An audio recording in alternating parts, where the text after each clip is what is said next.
চক আজি আমি গম পাইছোঁ যে ছ'চিয়েল মিডিয়া বা নিউজত এনেকুৱা কুৱেশ্যন বুকলেট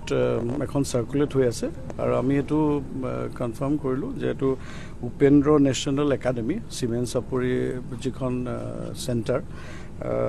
তাত ইছ্যু হোৱা কুৱেশ্যন বুকলেট কিন্তু আমি যিটো ইনিচিয়েল পুলিচ ইনভেষ্টিগেশ্যন তাৰ পৰা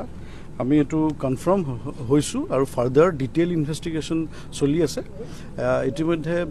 কেছ ৰেজিষ্টাৰ হৈছে ইনস্পেক্টৰ স্কুলছৰ ফালৰ পৰা আৰু ইয়াতে আমি যিটো গম পাইছোঁ যে মংগল সিং বসুমতাৰী নামৰ এজন তাতে যি আমাৰ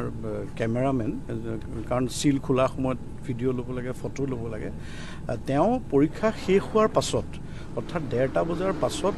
তেওঁ মানে তেনেকৈ স্কেন কৰি কাৰোবাৰ লগত শ্বেয়াৰ কৰিলে আৰু বস্তুটো আজি মানে ভাইৰেল হৈছে গতিকে এইটো এটা কথা আপোনালোকৰ জৰিয়তে মই ইয়াত এপিয়াৰ হোৱা সকলো মানে পৰীক্ষাৰ্থীক এইটো নিৰ্ভয় বা এইটো জনাব বিচাৰিছোঁ ইয়াত কোনো ধৰণৰ তেনেকুৱা হেৰি হোৱা নাই গতিকে এইটো পৰীক্ষা শেষ হোৱাৰ পাছত আৰু ইতিমধ্যে সেবাৰ পৰাও এটা ক্লেৰিফিকেশ্যন দিছে সেবাৰ পৰাও আপোনালোকে বিচাৰিলে আমি সেইটো দি দিম আৰু এইটো জনাইছে যে হয়তো ভৱিষ্যতে এতিয়া কুৱেশ্যন বুকলেটখন যিহেতু পৰীক্ষা হৈ যোৱাৰ পাছত এখন কনফিডেন্সিয়েল মেটেৰিয়েল হৈ নাথাকে সেইকাৰণে হয়তো ভৱিষ্যতে পৰীক্ষাত হয়তো সেবাই তেনেকুৱা এটা কনচিডাৰ কৰিব যে কুৱেশ্যন বুকলেট কেণ্ডিডেটক লৈ যাবলৈ দিব হয় ইতিমধ্যে কেছ ৰেজিষ্টাৰ হৈছে তেওঁক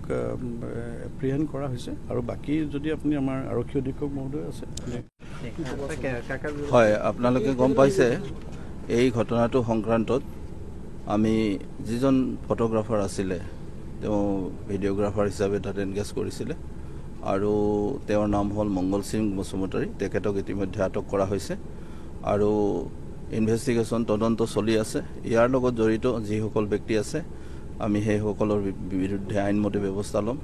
আৰু ইতিমধ্যে যিটো ডিভাইচ তেওঁ ইউজ কৰিছিলে যিটো মোবাইলৰ পৰা এই কামখিনি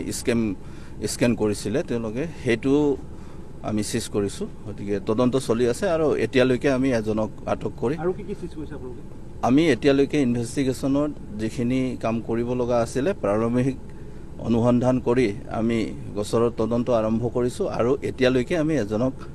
আটক কৰিছোঁ আৰু তেখেতে যিটো